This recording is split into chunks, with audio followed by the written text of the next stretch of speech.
네, 저희가 몇 주 전에 그 장정만 5천 명을 먹였던 오병이어라고 하는 그 기적을 우리가 함께 봤었는데 또 거의 비슷한 장면을 또 보게 된 거죠. 그때는 이제 5천 명을 먹이셨고 12바구니가 남았다고 했는데 이번에는 4천 명을 먹이시고 7광주리가 남았다고 말을 하고 있습니다. 그 두 사건이 굉장히 비슷하다는 걸 알 수 있죠. 그런데 몇 가지 차이점이 있습니다. 첫 번째 차이점은 이번에는 예수님이 먼저 이 사람들을 먹이겠다고 결심을 하셨다는 것입니다. 그전에는 제자들이 와가지고 이 사람들이 배가 고프니까 흩어져서 마을마다 가서 좀 음식을 찾아 먹게 하자 이렇게 얘기를 했었는데 이번에는 누구도 예수님에게 먼저 보고를 드린 사람이 없었는데 예수님이 먼저 제안을 하셨다는 것입니다. 마태복음을 보면 예수님이 이렇게 말씀하셨습니다. 마태복음 15장 32절 같이 한번 읽어보죠. 예수께서 제자들을 불러 이르시되 내가 무리를 불쌍히 여기노라. 그들이 나와 함께 있은지 이미 사흘임에 먹을 것이 없도다. 길에서 기진할까 하여 굶겨 보내지 못하겠노라. 아멘. 그러니까 예수님의 지금 가르침을 받기 위해서 멀리서부터 와가지고 계속해서 3일 동안 따라다니고 있는 이 사람들을 이제 보내야 되는데 가는 길에 너무 배가 고플 것 같으니까 기진해서 쓰러지면 어떡하냐, 내가 굶겨서 보내지 못하겠다, 이렇게 지금 예수님이 말씀하고 있습니다. 그러니까 예수님이 먼저 제자 누구도 와서 부탁한 게 없는데 예수님이 먼저 이 사람들을 먹이기로 결정을 하셨다는 거죠. 이것을 볼 때 주님 안에 살아가는 우리가 얼마나 복된 사람인가, 예수님은 얼마나 이렇게 따뜻하고 우리를 생각하시는 분인가 알 수가 있죠. 그러니까 우리는 세상에 그냥 홀로 남겨진 사람이 아니라 우리를 보고 계시고 우리의 필요를 아시고 이렇게 필요한 것을 채워주시는 주님이 우리와 함께 하신다는 것을 이렇게 보여주는 것입니다. 우리가 영적인 눈을 뜨고 한번 보면은 우리가 기도한 것들 뿐만이 아니라 우리가 기도하지도 않았는데 우리 삶에 하나님께서 그냥 알아서 채워준 일들이 얼마나 많은가 셀 수가 없죠. 우리가 그것이 필요합니다, 이것이 필요합니다 다 얘기하지 않았는데 하나님이 그냥 알아서 채워준 것들이 우리가 기도해서 받은 것보다 셀 수 없이 많을 거예요. 그리고 그런 것뿐만이 아니라 또 우리가 간절히 기도해가지고 하나님 이것을 주세요라고 기도해서 하나님이 기적같이 불가능해 보였지만 하나님이 이루어 주신 일들도 또 얼마나 많습니까? 그런데 우리가 그런 일을 겪고 나서 얼마 지나지도 않았는데 그 기쁨과 감사를 금방 잊어버리기도 한 거죠. 오늘 4절에 보면은 마가복음 8장 4절 보면은 예수님이 먹이시겠다고 하니까 제자들이 뭐라 그럽니까? 이 광야에서 떡을 어디서 얻어가지고 먹이겠습니까? 이런 얘기를 하는 거예요. 놀랍지 않습니까? 얼마 전에 오병이어 기적을 경험을 했는데 지금 벌써 잊어버리고 황당한 얘기를 지금 또 예수님한테 하는 거예요. 어떻게 여기서 먹입니까? 이런 얘기를 하는 거죠. 그래서 이 부분도 보면 오병이어 때랑 똑같은 지금 상황이 벌어진 건데 사실은 더 심각한 상황인 거죠. 왜냐하면 그래도 오병이어 때는 예수님이 병자들을 고치고 막 여러 기적은 했지만 음식이 늘어나게 하신 적은 없었기 때문에 그런 게 과연 가능할까? 그런 생각을 했을 수 있잖아요. 거기에 대해서는 믿음이 없었을 수 있는데 지금 이 사람들은 그걸 경험을 했기 때문에 예수님이 그걸 할 수 있다는 걸 경험했는데 또 지금 못 믿고 있는 이런 모습을 보이고 있습니다. 우리가 구약 성경을 볼 때 그런 생각이 들 때가 많죠. 출애굽기를 보면은 정말 믿기 어려울 정도로 어리석은 모습들을 이스라엘 백성들이 보이잖아요. 이집트의 노예로서 430년을 있었는데 하나님께서 이제 그들의 그 슬픔과 고통을 보시고 모세라는 사람을 보내서 10개의 엄청난 재앙을 보내셨거든요. 그거를 계속해서 보냈기 때문에 이건 하나님이 하셨다라고밖에 말할 수 없는, 그리고 자기들에게는 피해가 안 오고 이집트 사람에게만 보내는 그런 일들을 10개나 경험을 했고, 그러고 나서 이제 파라오가 결국에는 마지막에 보내주잖아요. 이스라엘 백성을 보내줬어요. 그래서 해방을 맞아서 이제 광야로 나와가지고 이제 광야로 가기 위해서 홍해 앞에 딱 섰는데 앞에는 홍해가 가로막고 있고 뒤에는 이제 이집트 정예 병거가 막 쫓아왔죠. 그때 이스라엘 사람들이 뭐라고 합니까? 출애굽기 14장 11절 12절 한번 보겠습니다. 여기 지금 딱 10개 그런 경험을 했고 지금 앞에 지금 와 있을 때 이렇게 얘기하는 거예요. 모세한테 애굽에 매장지가 없어서 당신이 우리를 이끌어내서 여기서 우리를 죽게 하느냐. 왜 우리를 괜히 이끌어냈느냐. 지금 이렇게 불만을 막 얘기를 하고 있죠. 그리고 12절에서도 보면은 내가 이집트에서부터 이렇게 말하지 않았냐. 우리를 그냥 내버려둬라. 우리는 그냥 애굽 사람을 섬길 건데 왜 광야에 죽게 하느냐 이러면서 지금 아직 며칠이나 지났겠습니까? 지금 그 10개의 재앙을 경험하고 하나님이 구원해 주신 걸 경험했는데 정말 충격적이잖아요. 어떻게 이렇게 사람들이 믿음이 없나? 어떻게 이럴 수가 있나? 그렇죠. 근데 이뿐만이 아니에요. 심지어 홍해를 지나가잖아요. 결국에는 홍해를 지나간 다음에 이 사람들이 또 그래요. 바다를 가르고 하나님이 지금 자기들을 구원해 주셨는데 얼마 지나지 않아 가지고 또 그러는 거예요. 이런 걸 볼 때마다 우리가 정말 충격을 받잖아요. 어떻게 이렇게 어리석지? 근데 지금 예수님하고 동행하고 있는 제자들도 별로 다르지 않은 모습을 보인다는 거예요. 그러면 여러분은 어떻습니까?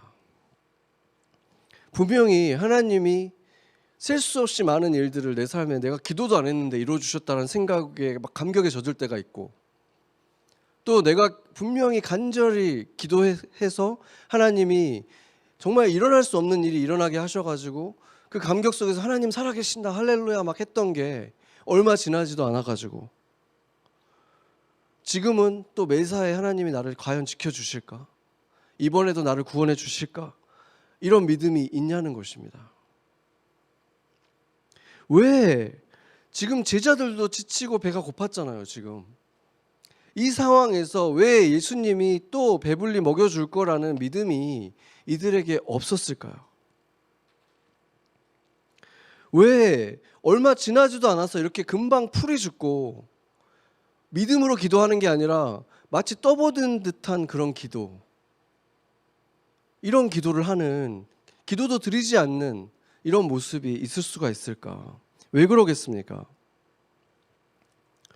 성경을 보면은 제자들이 예수님과 항상 함께 다녔잖아요. 거의 3년 동안 같이 살았던 거죠. 근데 항상 예수님이 배불리 먹이시지를 않았어요. 먹을 것이 떨어졌을 때 예수님은 아무것도 안 하시고 제자들이 먹을 것을 구하러 막 다닌 장면들이 성경에 기록이 돼 있는 거예요. 심지어 어떤 때는 너무 배가 고파가지고 안식일 날 원래는 아무것도 하면 안 되는데 유대인인데 이삭을 막 비벼가지고 이렇게 먹다가 바리새인들한테 막 꾸지람 듣고 이런 일까지 겪을 정도로 그럴 때는 보면은 예수님이 오병이어의 기적을 안 이뤄주시는 거예요. 제자들한테. 바로 이게 문제인 것이죠. 예수님에게 그런 능력이 있지 않다라고 예수님의 능력을 믿지 못하는 게 아니라 예수님이 그 일을 행하실지 안 하실지 그거를 알 수가 없는 거예요.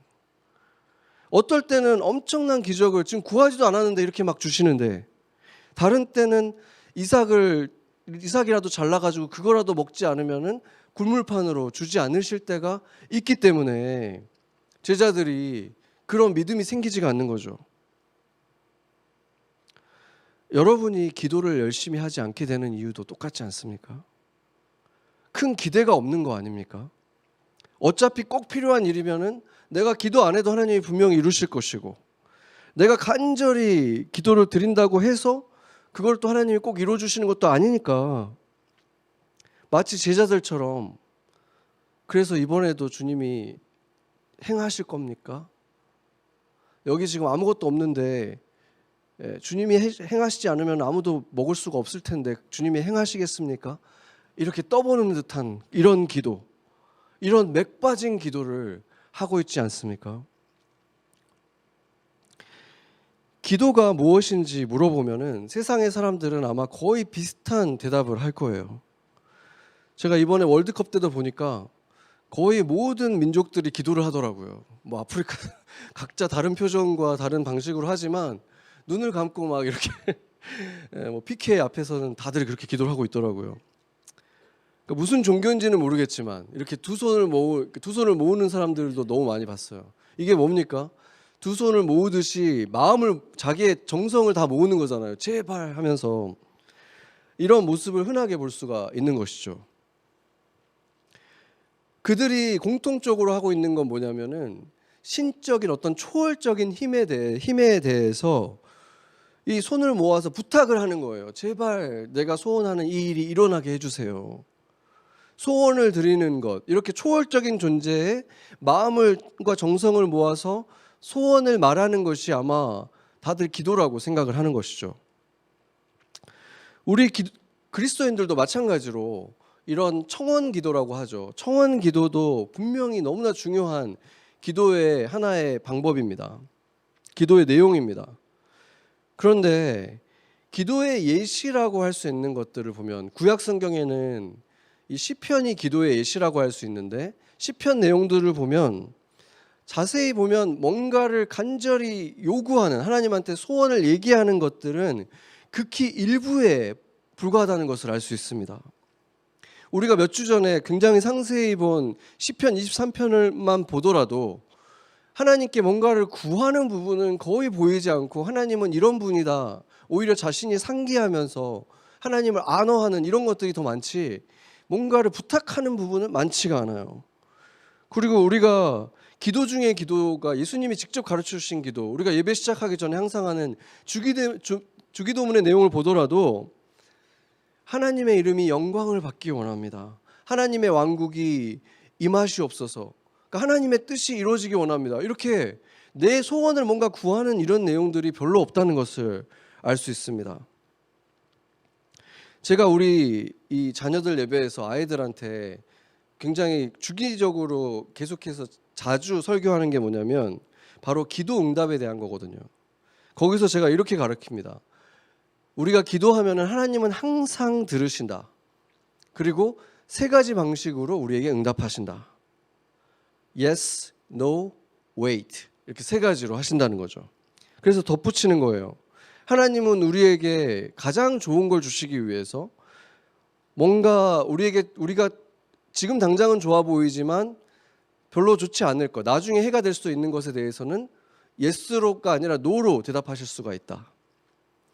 그리고 결국에는 주시겠지만 더 좋은 때에 주시기 위해서 우리에게 기다리라고 하실 때가 있다. 이렇게 가르치는 거죠. 이게 너무 중요해요. 왜냐하면은 아이들이 자라면서 왜 내가 기도했는데 안 이루어지지라는 퀘스천을 가질 수밖에 없는데 하나님이 듣지 않으신다라고 착각할 수가 있잖아요. 그러니까 그런 오해하지 않기 위해서 이렇게 그걸 방지하기 위해서 이것을 계속해서 가르쳐야 되는 것이죠. 그런데 우리 어른들은 그 수준에 멈추면 안 되는 거예요. 그 수준에 멈춰 있게 되면은 아이들 같은 경우는 자라나는 아이들은 매일매일 그 생기가 아침마다 있어요. 그래서 이 실망하는 것이 오래 가질 않아요. 그렇기 때문에 매일매일 샘솟는 생명이 있어서 또 소망을 갖거든요. 근데 어른들은 그러지가 않기 때문에 우리가 그 수준에 머물러 있게 되면은 기도가 굉장히 뭔가 비료를 같이 가지고 있는 별로 꿈을 갖고 있지 않는 무기력한 이런 기도가 되는 거예요. 기도의 열정이 사라지고 신앙도 식어지고 이렇게 무기력해지는 신앙을 갖게 되는 거예요. 왜 그렇습니까? 하나님이 더 좋은 것 줄 것 같았는데 아직도 주어지지가 않았고 가장 좋은 것을 주어진다는 그 의미가 어렸을 때는 더 좋은 선물, 더 좋은 대학, 더 좋은 직장, 더 좋은 배우자 이렇게 그냥 지금 이것보다 더 좋은 내가 구한 것보다 더 좋은 이렇게 그냥 단순하게 생각할 수 있지만 살아보니까 그렇지가 않잖아요. 하나님을 누구보다도 잘 따랐고 예수님처럼 삶을 살아가지만 우리가 말했던 그런 좋은 것들 세상도 다 동의하는 그런 좋은 것들이 주어지지 않는 삶은 얼마든지 있기 때문입니다. 다른 데 볼 것도 없이 성경만 보더라도 성경 안에 있던 의인들의 삶을 보더라도 그들이 그런 것들을 다 가졌습니까? 이사야서 49장 9절 한번 보겠습니다.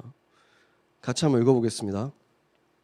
질그릇 조각 중 한 조각 같은 자가 자기를 지으신 이와 더불어 다툴진대 화했을진저 진흙이 토기장이에게는 너는 무엇을 만드느냐 너는 내가 만든 것이 그는 손이 없다 말할 수 있겠느냐. 또 로마서 9장 20절 21절도 보겠습니다. 같이 읽겠습니다. 이 사람아, 내가 누구이기에 감히 하나님께 반문하느냐? 지음을 받은 물건이 지은 자에게 어찌 나를 이같이 만들었느냐 말하겠느냐? 토기정이가 진흙 한 덩이로 하나는 귀 있을 그릇을, 하나는 천 있을 그릇을 만들 권한이 없느냐? 아멘.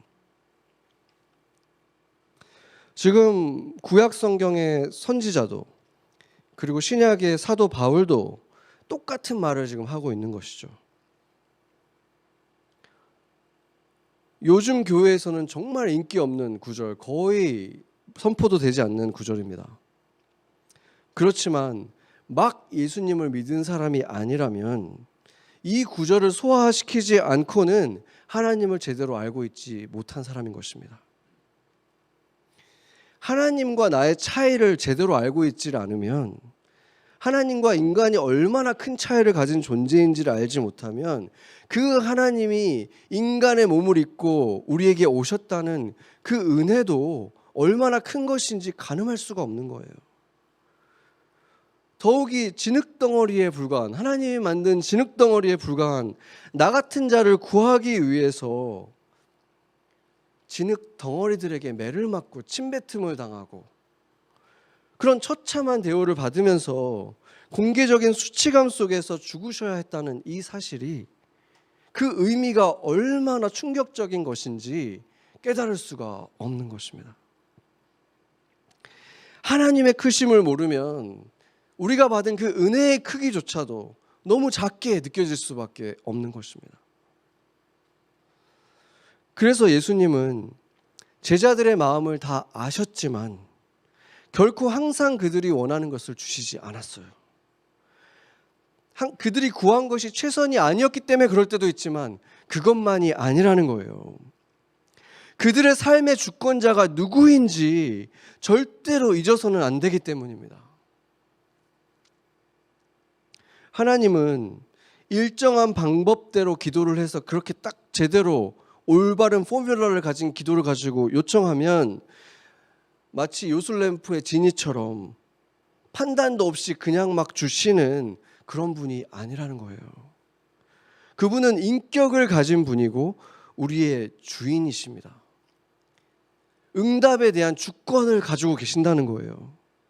우리의 창조주이시면서 동시에 우리의 구원자가 되십니다. 그분이 없었다면 우리라는 존재는 생성될 수도 없고 또 여전히 죄 가운데 놓여 있었을 텐데, 우리를 또 죄에서 구원해 주시기까지 하신 창조주이시면서 구원자이신 분이라는 거예요. 우리는 그분 손에 들려있는 진흙이에요. 그리고 그분은 우리의 토기장이십니다.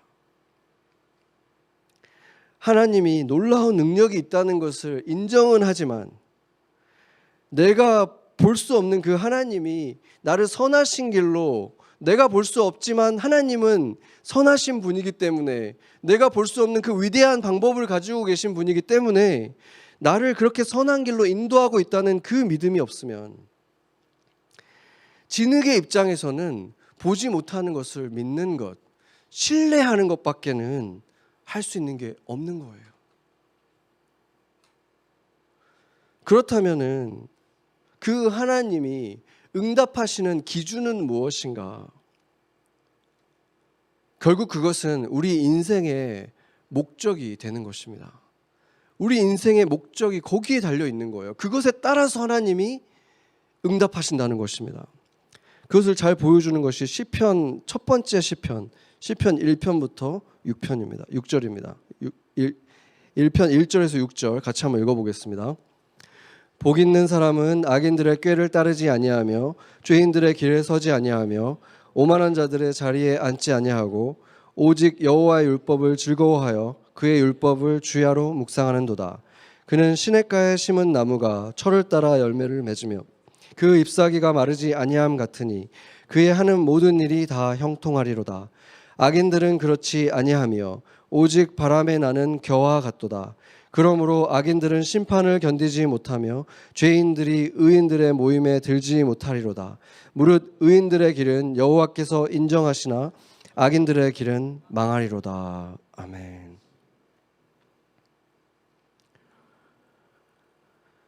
하나님은 우리가 이 복 있는 자가 되게 하시는 분이라는 것입니다. 악인들의 꾀를 따르지 않는 자, 죄인들의 길에 서지 않는 자, 오만한 자들의 자리에 앉지 않는 자, 인간의 죄가 일으킨 인간 안의 불행이 이 세 가지 모습으로 드러난다는 거예요. 처음에는 세상의 지혜를 막 쫓아서 따라가는 거예요. 세상의 잔꾀를 쫓아서 이렇게 살아가다가 어느새 죄인들의 길에 서 있게 되고, 그러다가 하나님의 반대편에 서 있는 죄인들의 길에 서 있다 보면 어떻게 됩니까? 결국은 하나님을 무시하는 오만한 자가 돼서 그 교만한 자들의 자리에 눌러 앉게 된다는 거예요.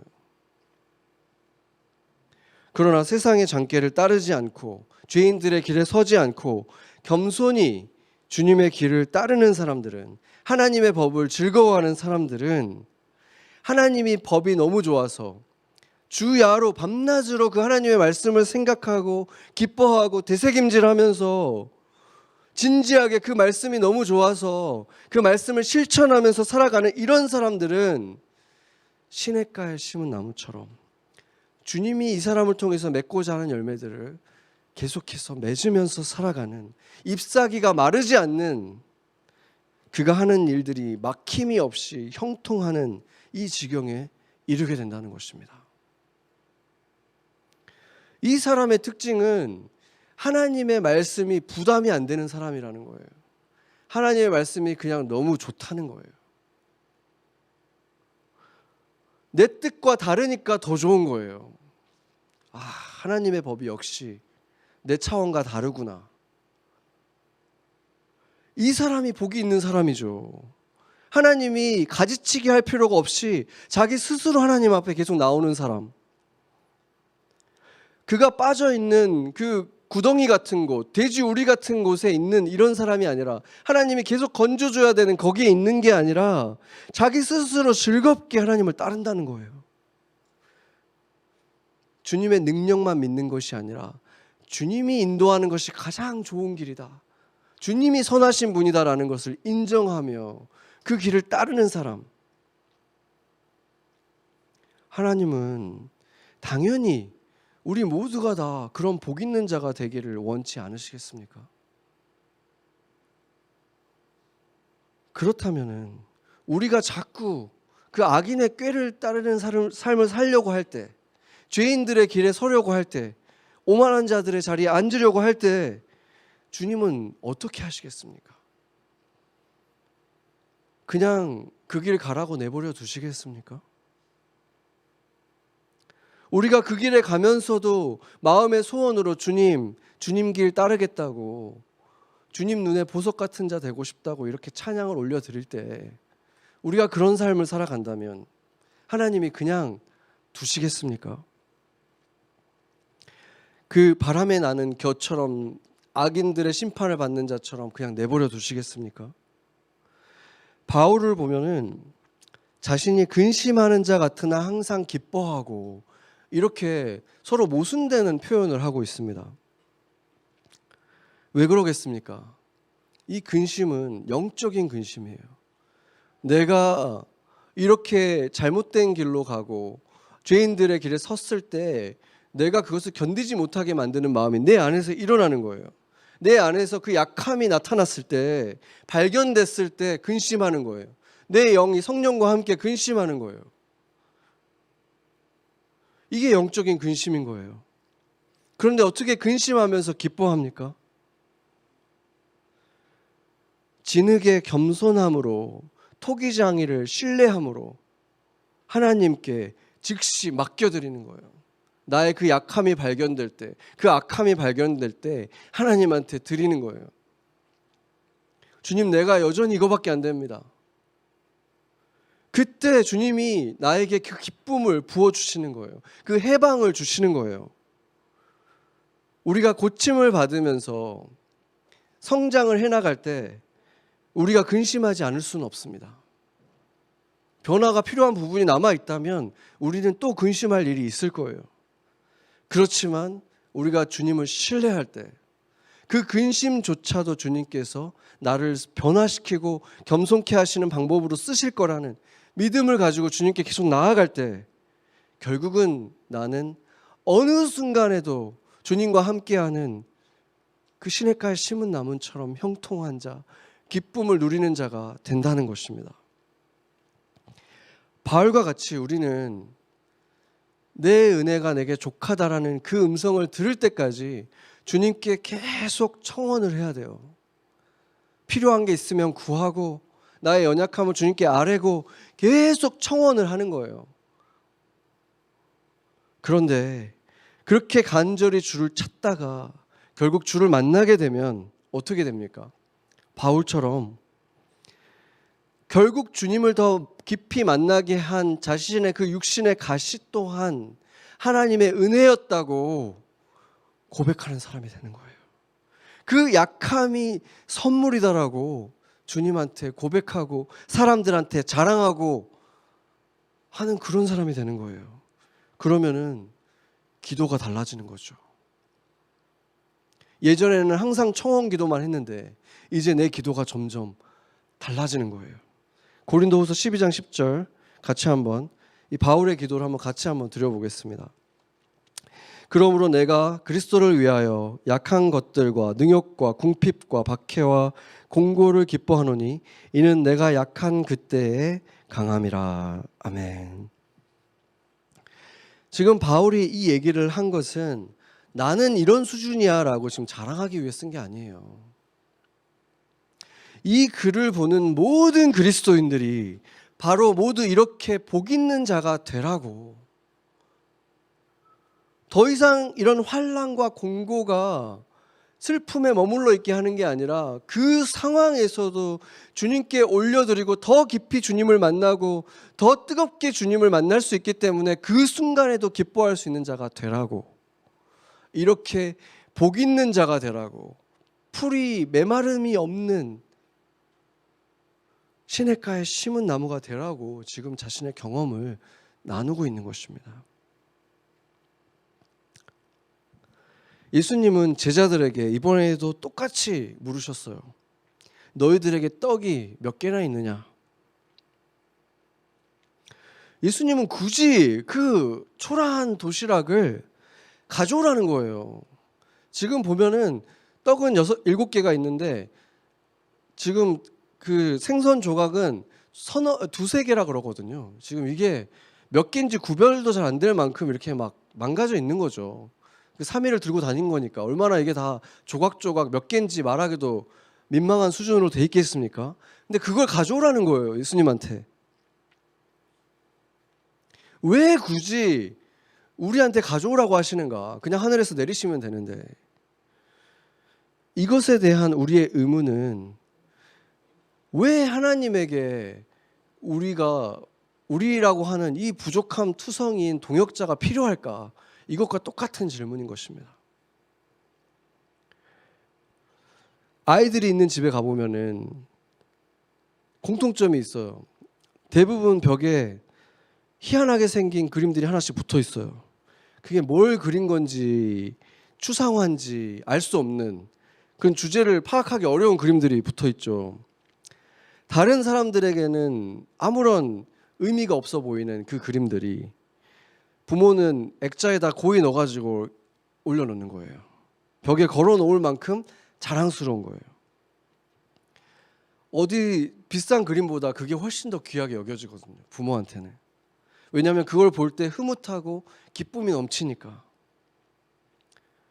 세상 모든 것을 창조하신 위대한 창조주가 위대한 그 창조물들의 이름을 짓는 것을 완벽하지 않은 아담에게 맡기신 것도 똑같은 이유인 것입니다. 어제 제가 정말 감동적인 장면을 봤습니다. 너무 아름다운 장면이었어요. 저희 피아노 선생님이 그동안 가르친 아이들을 위해서 이제 작은 콘서트를 열었는데 그 멋지게 차려입은 아이들이 그랜드 피아노에 앉아가지고 이제 갈고 닦은 실력을 이렇게 선보이는데 정말 귀엽고 사랑스럽고 그렇더라고요. 근데 저한테 정말 아름다운 장면, 정말 아마 평생 잊지 못할 장면은 뭐냐면 그 선생님과 아이가 나란히 앉아가지고 함께 연주를 하는 거예요. 그 곡들은 제가 우리 아이들도 연습을 했으니까 맨날 들었던 곡이거든요. 맨날 들었던 곡인데 물론 피아노도 너무 좋은 피아노고 장소도 너무 좋은 장소니까 그 울림 같은 게 달라서 좋은 것도 있지만 선생님이 옆에 앉아가지고 채워주는 거예요. 그 아이들의 그 부족한 부분을 하나하나 맞춰가지고 쫙 채워주는데 그 곡이 훨씬 웅장해지고 따뜻해지고 정말 뭉클한 감동을 느꼈습니다. 정말 그 전에 들었을 때도 우리 아이가 한 거니까 너무 좋았지만 정말 비할 수 없는 작품으로 느껴지는 거예요. 너무 아름다웠어요.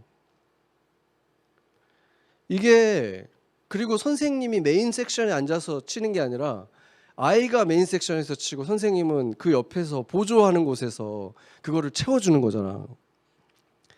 저는 바로 이게 하나님이 우리와 함께 일하시는 모습이라는 생각이 들었어요. 내가 좀 부족한 부분이 있어도 하나님이 다 채워주시니까 결국 아름답게 하나님이 완성시켜 주시는 거예요. 저도 이렇게 매일 설교 준비할 때 매주 설교 준비하잖아요. 또 줌으로 여러분들을 만날 때나 이 자리에서 지금 말씀을 전할 때나 지금 딱 그렇게 느끼거든요. 저는 영적으로. 내가 여기 지금 가운데 서가지고 전하고 있지만 영적으로 보면 눈을 감고 마음으로 보면 주님이 나를 이렇게 품어주고 있는 거예요. 나를 그 메인 스테이지에 놔두시고 주님이 같이 함께 연주하셔서 하나님이 전하고 싶은 말씀들을 완성시키셔서 전하시는 거예요. 하나님이 혼자 다 하시면 더 완벽하겠죠. 그렇지만 하나님은 우리와 함께 완성한 그 작품을, 그 연주를 훨씬 더 기뻐하시는 거예요. 그 기쁨을 포기하실 수가 없는 것입니다. 그래서 하나님은 우리의 기도를 통해서 일하시기를 기뻐하신다는 거예요. 그 기도의 형식이 어떻든 간에 무슨 내용을 가지고 우리가 하나님께 나오든지 간에 주님께 나오는 그 자녀들 자체를 너무 기뻐하신다는 거예요. 그게 무엇이든지 간에. 왜냐하면 우리는 처음부터 원래 그렇게 살라고 지어진 존재들이기 때문입니다. 하나님과 이렇게 닿아서 하나님과 서로 사랑하면서 그렇게 함께 하도록 창조된 하나님의 자녀들이기 때문입니다. 야고보는 우리가 구하지 않았기 때문에 받지 못하는 것들이 있다라고까지 얘기를 했어요. 이게 바로 주님이 우리가 하나님께 계속해서 기도 드리기를 무엇이든지 간에 주님께 먼저 구하기를 원하신다는 분명한 증거인 것입니다. 구하지 않으면 하나님이 주시지 않는 것들이 우리 삶에 많이 있다는 거예요. 예수님은 기적을 일으키시는 것보다 더 원하는 게 있다 그랬잖아요. 하나님이 진짜 원하시는 게 따로 있다. 그게 뭡니까? 모든 사람들이 그 하나님 나라를 꿈꾸기를 원했다는 거예요. 하나님 나라가 뭡니까? 하나님의 자녀가 하나님 자녀로 살아가게 되는 거예요. 하나님과 닿아서 하나님과 사랑하면서 살아가는 그게 하나님 나라예요. 유대인이든 이방인이든 하나님을 아버지라고 부르면서 자녀가 되어서 하나님을 찾고 구하고 하나님을 만나고 하나님과 함께 살아가는 그 삶이 회복되는 거, 그게 하나님 나라예요. 예수님은 어디를 가시든 바로 그 일이 일어나길 원하신 거예요. 천국을 이곳에서 이미 그렇게 맛보면서 우리가 살아가기를 원하셨다는 거예요. 이것이 바로 예수님이 그렇게 부르짖고 전하고 싶었던 복음입니다. 그래서 진흙덩어리에 불과한 우리에게 숨을 불어넣어 주시고 죄에 빠져있던 우리를 구원하셔서 다시 자녀로 회복되게 자녀 삼아주신 하나님의 사랑이, 그 하나님의 소망이 우리를 향하고 있다는 거예요. 지금도. 기도는 다시 자녀가 된 진흙덩어리가 그에게 아버지가 되어주신 창조주를 만날 수 있게 해주는 그 축복이고 그 특권인 것입니다. 애원도 하고 찬양과 감사도 드리고 때로는 아무 말도 없이도 주님을 그냥 찾는 거예요. 주님과의 시간을 그냥 구하는 거예요. 그 내용보다 중요한 것이 바로 그분과 함께하는 시간의 진실성, 그 시간의 깊이이기 때문인 것입니다. 우리가 하나님의 자녀가 되어서 그 생수의 강이 되시는, 생수의 근원 되시는 주님 곁에 있는 바로 그것이 시냇가에 심은 나무가 되는 것입니다. 바로 그 물 곁에서 그 마름이 없이 계속해서 채워지는, 계절마다 열매를 맺고 항상 푸르른 나무가 될 수 있는 것. 주님은 우리를 통해서 그것을 보는 그 기쁨을 포기하실 수가 없는 것입니다. 기도가 사랑하는 자녀와 나란히 앉아서 연주하게 될 그 기쁨에 차 있는 주님과의 만남의 시간이 된다면 우리의 기도가 어떻게 맥빠지고 무기력할 수가 있겠습니까? 주님을 보고 듣고 만나는 기도는 생기와 활력이 넘치는 것입니다. 아빠, 아버지가 되어주신 하나님이 내 삶에 이루실 영원히 이로운 일, 선하신 일에 대한 기대감이 나한테 진실이 되는 거예요. 무엇보다도 확실한 진리가 되는 것입니다. 이 기쁨, 하나님을 아빠라고 부르면서 기도하는 이 기쁨을 여러분은 포기할 수 있습니까? 같이 기도하시겠습니다.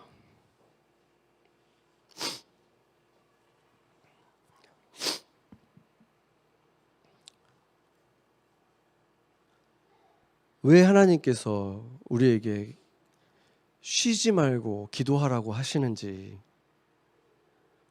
그것이 결국 누구에게 정말 좋은 유익이 되는지 우리가 한번 묵상해 보는 시간, 오늘 주신 말씀을 가지고 잠깐 묵상하는 시간 같이 갖도록 하겠습니다.